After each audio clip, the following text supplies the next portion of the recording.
মধুমায়ারে, এবারের ভালোবাসা দিবসে আমি কোথাও যাইনি, বসন্ত উৎসবেও না। আমি কই যাব বলো?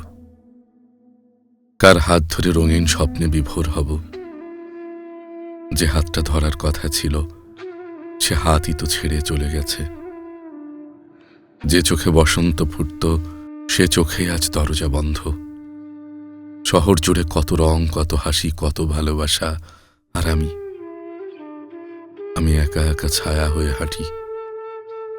কারণ আমার ভালোবাসার মানুষটাই আমাকে একা করে দিয়েছে। তাই তো আমার জীবনে আর কোনো বসন্ত নেই। ফুল ফোটে কিন্তু গন্ধ পাই না, কোকিল ডাকে কিন্তু সুর শুনি না। ভালোবাসা দিবস আসে কিন্তু আমার ক্যালেন্ডারে শুধু বিরহের তারিখ। মধুমায়ারে, তুমি ছাড়া বসন্ত মানে শুধু শুকনো পাতা ঝরা এক ঋতু। আমি আজও দাঁড়িয়ে আছি একটা না আসা মানুষের অপেক্ষায়, একটা না আসা মানুষের অপেক্ষায়।